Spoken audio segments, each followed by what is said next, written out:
Halo Jombloers, apa kabar? Saya harap semuanya baik-baik saja dan tidak kekurangan satu apapun. Kali ini saya akan membahas sebuah film yang bergenre drama, yang berdasarkan kisah nyata yang dimana menceritakan tentang bagaimana kerasnya kehidupan seorang petarung Muay Thai amatir di salah satu penjara di Thailand. Film ini disutradarai oleh Jane Stephen Xavier.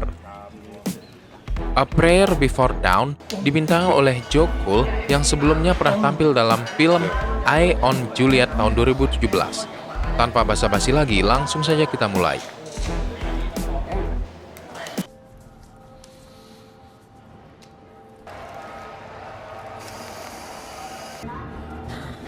Di awal film, kita diperlihatkan adegan pertarungan Muay Thai amatir. Di sini, kita akan diperlihatkan sang petarung dari Inggris yang bernama Billy akhirnya kalah.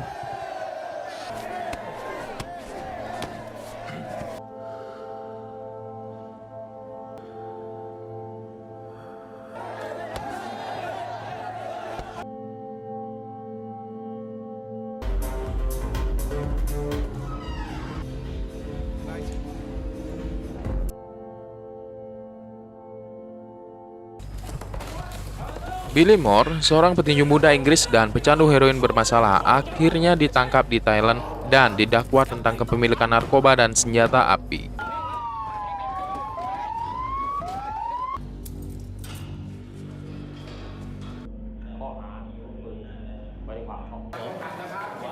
Dan akhirnya ia dijebloskan ke penjara yang bernama Klong Prem. Di penjara Klong Prem, ia dengan cepat tunduk pada kengerian kehidupan penjara Thailand tersebut. Saat ia sampai di lapas, ia diberikan heroin oleh salah seorang sipir di sana yang juga menjadi salah satu pengedar narkoba untuk di dalam penjara. Setelah menggunakan narkoba yang diberikan tadi, dengan perasaan sempoyongan, ia pun masuk ke dalam selnya yang penuh sesak dan untuk pertama kalinya di sana dia tidur di sebelah wanita jadi-jadian yang konon katanya paling cantik di sana yang bernama Stephanie. Dan di sebelahnya lagi adalah seorang tahanan yang telah menjadi mayat. Ngeri nggak sih? Hanya untuk mengambil air minum, di sana pun butuh perjuangan. Sampai-sampai karena ia tersenggol, terjadilah perkelahian dengan salah satu tahanan hingga pada akhirnya Billy dipindahkan ke sel isolasi. Setelah beberapa hari, Billy dibebaskan dari ruang isolasi lalu Billy dipindahkan ke sel lain. Di sel Billy yang baru, dia digabungkan dengan para tahanan dengan tingkat kriminal yang lebih tinggi. Ini berbeda dengan sel sebelumnya ya, yang bisa dibilang ya sel kriminal standar lah.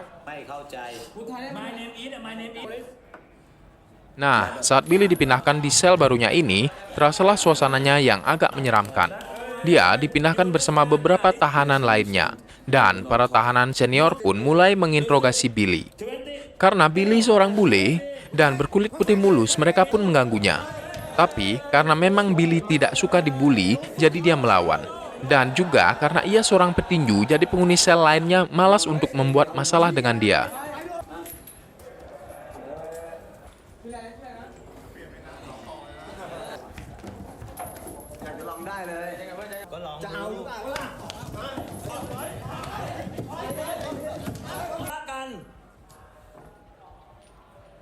Pada saat malam hari, saat Billy hendak buang air kecil, dia sangat terkejut karena dari belakang dia diancam menggunakan pisau dan mulutnya ditutup agar tidak berteriak.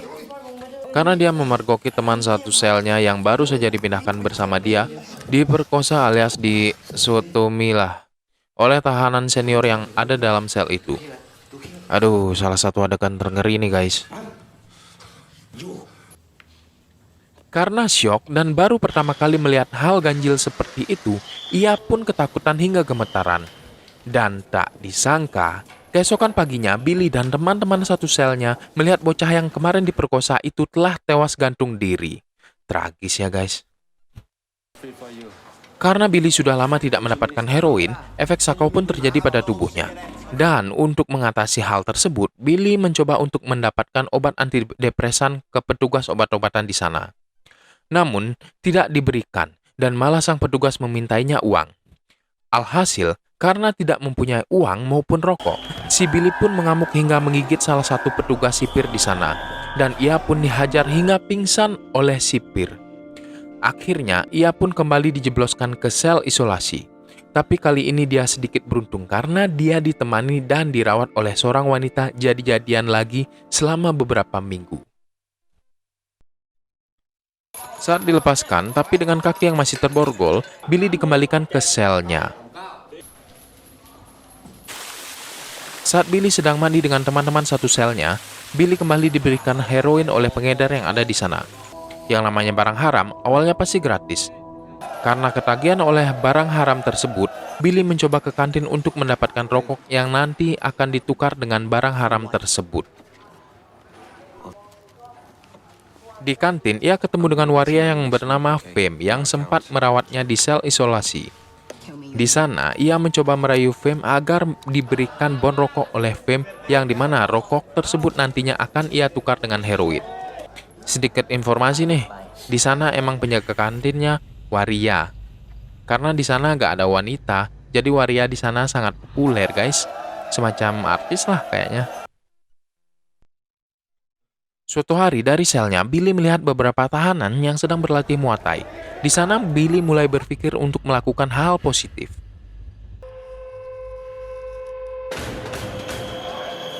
Adegan pun berpindah saat malam hari di mana saat malam itu ada tahanan lain yang terbunuh.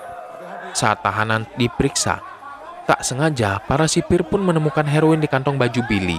Karena merasa difitnah, Billy pun terus mengelak dan tidak mengakui bahwa baju itu miliknya. Karena baju itu kekecilan, dan dia mengambil baju milik temannya dan mengatakan bahwa itulah bajunya. Akhirnya yang ditangkap adalah teman satu selnya tersebut dan ia pun disiksa dan dimasukkan ke sel isolasi.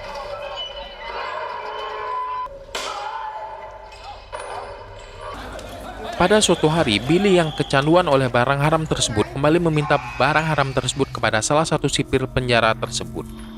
Namun, karena Billy tidak memiliki uang, sipir tersebut enggan memberikan Billy barang haram tersebut.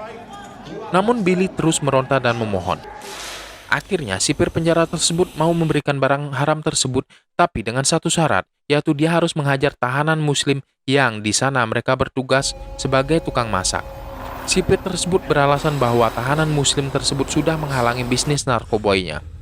Karena Billy seorang petinju, dengan mudah saja Billy menghajar mereka semua bahkan hingga sekarat. Setelah selesai menjalankan tugasnya, ia pun kembali diberikan imbalan. Namun, dia mengabaikan heroin yang diberikan oleh sipir tersebut dan ia berjalan pergi begitu saja. Merasa telah memukul orang yang tidak bersalah, Billy merasa sangat menyesal dan lelah menjalani hidup sebagai pecandu di penjara tersebut. Hingga saat malam hari tiba, Billy mencoba untuk bunuh diri dengan cara menyayat nadinya. Namun beruntung dia masih bisa diselamatkan.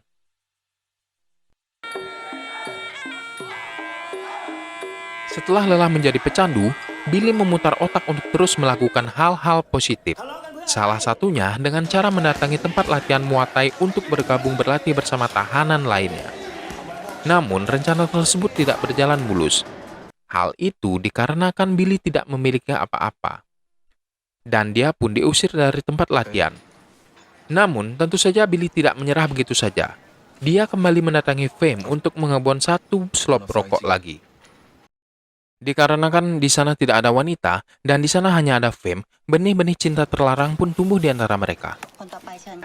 Keesokan harinya, Billy pun mendatangi tempat latihan tersebut dan menyerahkan rokok sebagai biaya administrasi di sana dan akhirnya dia pun diterima di sana untuk latihan. Semangat Billy pun kembali. Ia di sana berlatih dengan sangat keras. Teman-temannya dan pelatih pun terkesan dengan kemajuan Billy yang sangat pesat. Yang pada awalnya, Billy selalu kalah melawan seniornya.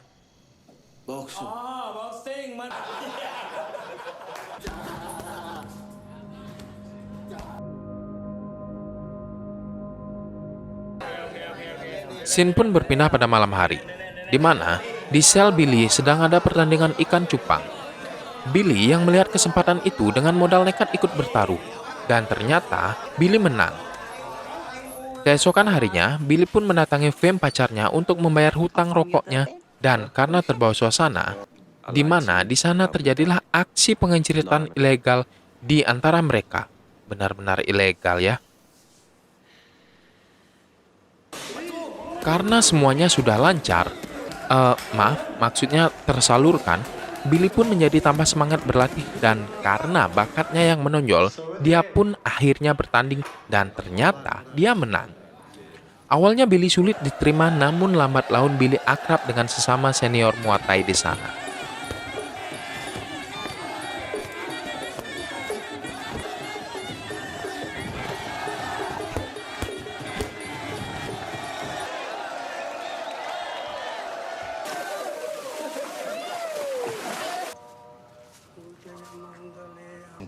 Karena skill yang bagus di Muay Thai, si Billy diminta mewakili lapas tersebut bertanding melawan lapas lain oleh kepala lapas.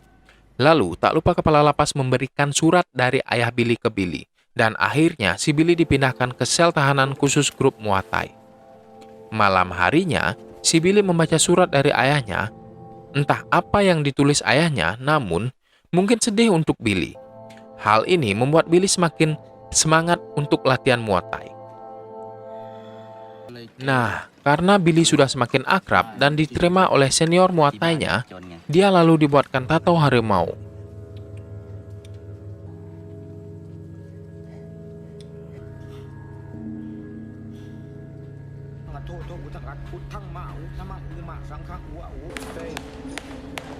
Saat Billy ingin mengapel ke kantin, tanpa sengaja Billy melihat Fem, waria pujaan hatinya, sedang bersama pria lain. Tak pelak, hal ini langsung saja membuat Billy patah hati dan mengamuk. Kekesalannya pun terbawa hingga ke atas ring saat latihan.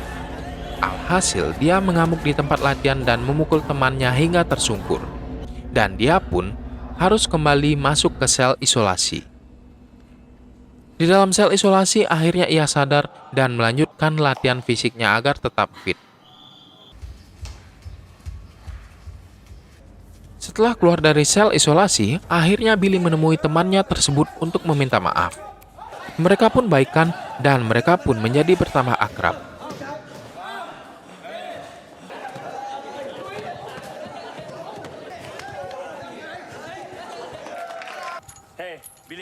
Suatu hari, geng narkoba yang memberi Billy utangan narkoba meminta bayaran atas narkoba yang ia gunakan dulu. Di sana, dia diancam jika tidak membayar, ia akan disuntik dengan darah yang telah terinfeksi oleh virus HIV. Ngeri nggak tuh? Saat sedang latihan, Billy mengalami sakit di bagian perut yang luar biasa. Hal ini disebabkan oleh komplikasi luka dalam karena kerasnya olahraga tinju dan kecanduan obat-obatan terlarang. Ia pun akhirnya muntah darah. Beberapa hari berselang, Billy bersama gurunya pergi ke lapas lain untuk bertanding. Meskipun ia sedang sakit, tapi ia tetap nekat untuk bertanding. Dengan tekad yang sudah bulat dan meski dengan tertatih-tatih, Billy pun berhasil menang. Namun setelah itu Billy pun muntah darah dan pingsan.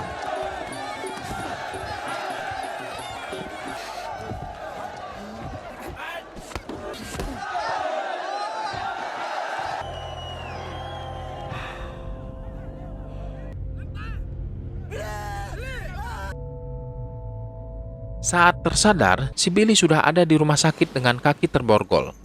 Lalu, Billy buang air kecil dengan ditemani suster. Saat suster tersebut pergi sebentar, Billy berniat kabur. Dia sudah pergi dari rumah sakit tersebut dan berjalan cukup jauh. Namun di pertengahan jalan, Billy mengurungkan niatnya dan kembali ke rumah sakit. Saat sudah sembuh, Billy kembali ke lapas dan dijenguk oleh ayahnya. Di sana, nampak ayahnya hanya tersenyum dengan Billy, begitupun sebaliknya. Setelah 3 tahun di penjara di Thailand, si Billy dipindahkan ke penjara di UK. Dan pada tahun 2010, Billy mendapatkan amnesti dari Raja Thailand. Dan udah pada tahu belum, yang menjadi karakter ayah Billy ini, dia adalah Billy Moore yang asli loh. Untuk film yang berdasarkan kisah nyata ini, saya berikan nilai 8. Dan agar lebih masuk ke ceritanya, saya sarankan kalian agar menonton film ini secara utuh. Pesan moral dari film ini adalah, jangan pernah main-main dengan narkoba, karena narkoba akan merusak hidupmu. Itu